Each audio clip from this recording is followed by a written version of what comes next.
ከዚህ ቀደም ደግሞ የተተከሉ ተክሎች መጽደቃቸው ደርቆ የነበሩ ቦታዎች መልሶ መለምለማቸው ሰው ለካ በዚህ ልክ ብንሳተፍ ብንተክል መልሰን የነበረውን ትላንት ያጣነውን ልምላሜ ማግኘት እንደምንችል ስለተረዳ ሁሉም ሰው ቀስቃይ ሳይፈልግ በዚህ ነገር ላይ የመሳተፉ ሲሳተፍ ደግሞ ደስተኛ ሆኖ ወደዚህ እየመጣ ነው ያለውና ይሄ ደግሞ ለነገ ላለው ትውልድ ምን አክል ጠቃሚ እንደሆነ በደንብ ተረድተዋል ማለት ነው። ከዚህ በፊትም ተክለናል፣ ለወደፊትም መትከላችን ይቀጥላል። በጣም ለውጥ አለ። በጣም ችግኝ ከመትከላችን የተነሳ በጣም ቆንጆ አየር አለ። ሰዋችን በጣም ተመችቶት ነው ያለው።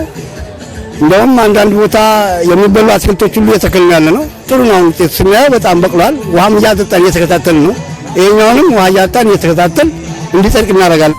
ደስ ብሎኝ ነው። በጣም ደስ ብሎኝ ነገር ነው ተነስቼ የመጣሁት ከረካቦካ ለደስታ እኔም ልተሳተፍ ብዬ መጣሁ።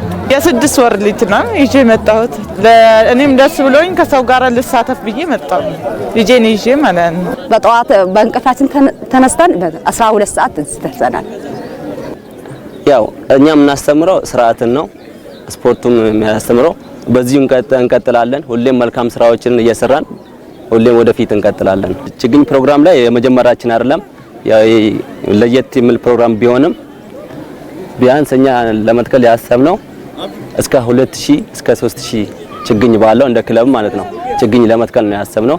መትከል ብቻ አይደለም መንከባከብ፣ በየአመቱ በጋ ላይ ውሃ ማጠጣት መንከባከብ ነው፣ እንዲጸድቅ ማድረግ ነው።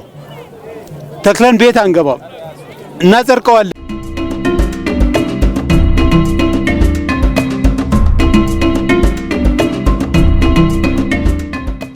እዚህ ቦታ ላይ ለመትከል ተዘጋጅቼ ነው የመጣው። ደስ ብሎኛል እዚህ በመምጣቴ። ይሄ በጣም ሰፊ ቦታ ነው። ይሄን ሰፊ ቦታ በችግኞች ሸፈነ ማለት እዚህ አካባቢ ላይ ያለውን የአየር ሁኔታ እኛ በራሳችን ማመጣጠን ቻልነ ማለት ነው።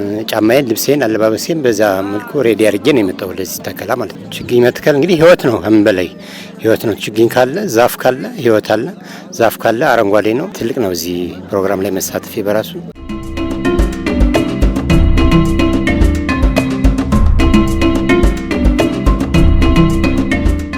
በግሌ ወደ 40 ችግኞችን ተክያለሁ። ከጧት 12 ሰዓት ጀምረን የተገኘነ በቦታው ከዛ ሰዓት ጀምሮ እስካሁንም ያው ተከላ ላይ ነን። በጣም ደስ ይላልኝ። ችግኝ ማለት ያው ልጅ ማለት ነው። ተንከባክበን ማሳደግ አለብን። ቀዝቃዛ ነገር እናገኛለን። ሲተከልም ሁሉ ነገር ባዶ ከሚሆን መተከሉ ለኛ ጥሩ ነው። ተንከባክቦ ሲያድግ ለሁሉም ያስደስታል። ከተጀመረ ጊዜ ጀምሮ በየአመት አንድ ቀን ሳንቀር አሻራችንን እያሳረፈን እንገኛለን። ብዙ ችግኞችን እንተክላለን፣ እሱንም እንጠብቃለን። የሚፈልገውን እንክብካቤ እናደርግለታለን።